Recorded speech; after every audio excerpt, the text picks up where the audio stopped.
Hello, everybody. Scott Golden here with the Golden Opportunities Coaching YouTube channel. Welcome to those of you who are new. Welcome back to those of you seasoned veterans of what we do around here. What we do around here is bring about conversations for psychological, mental health, emotional health paradigm. We do that as often as we can, usually several times per week. We make something happen in a positive way. We continue to do that as best we can, although my schedule has been crazy and I'm trying to plan a move, so not here as often as I might like. In any event, this is the kind of looking at things from a PTSD standpoint. What is PTSD? Post traumatic stress disorder is the brain's response to a stressful experience.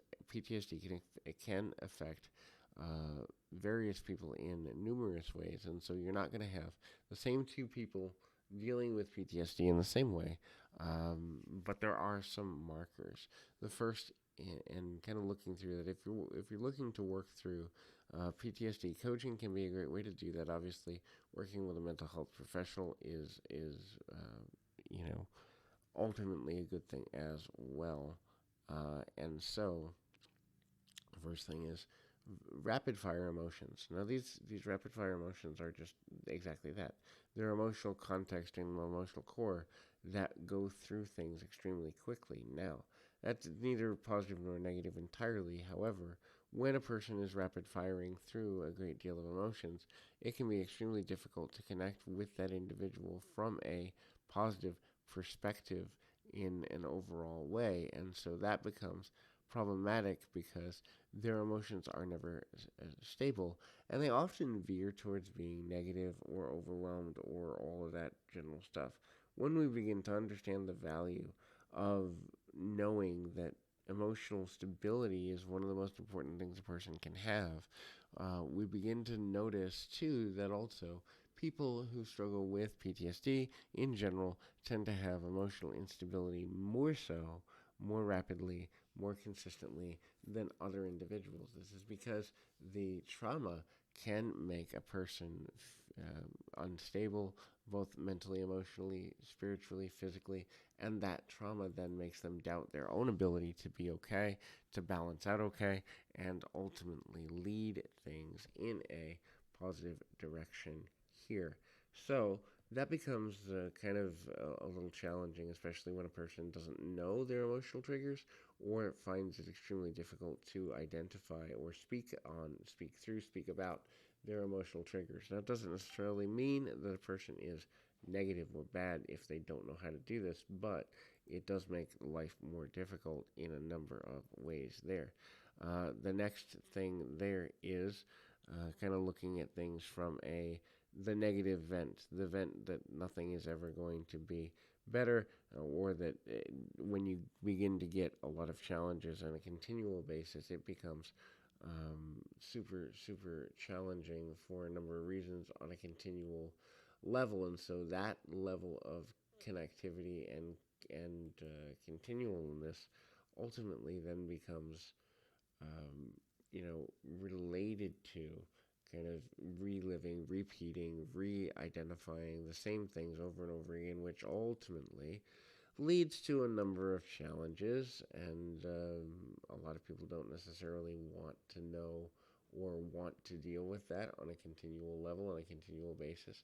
There are challenges there as well that ultimately lead people in directions that aren't always in their best interest, aren't always healthy or smart or good for them in a variety of ways. And so that then becomes super challenging because the average person doesn't always know how to kind of relate or connect on a deeper level. The next thing there is avoiding connective situations or social situations that relate to a certain level of challenge, relates to a certain level of uh, struggle or understanding, and also knowing if you're reliving something on a continual basis. The ability to understand how to do that without losing yourself can become super problematic for a number of reasons. A lot of people don't even realize that that's what they're doing, but they do it because it's just habit. The reliving of life events from a trauma perspective usually happens because a person either A, never cleared their original trauma, or B, doesn't know how to, and thus there's challenges there, there's struggles there, and ultimately there's a lot of just difficulty in trusting one's own ability, difficulty in trusting how to proceed, and knowing the ways that life will come about in a more positive, progressive, productive way. And so that becomes problematic in that way too. The next thing there is ultimately, um, the next deal is kind of having a one-sided rant within one's own head. So looping towards believing that one should be able to kind of connect with not going through these issues again, or the reliving of trauma. And um, you know, when we relive trauma, what we're really doing is we're going back and believing that we can or should have or should be able to balance a certain level of decision making power differently. And so that can be overwhelming as well. Until next time, keep your feet on the ground, your mind in the moment. Until next time, everybody.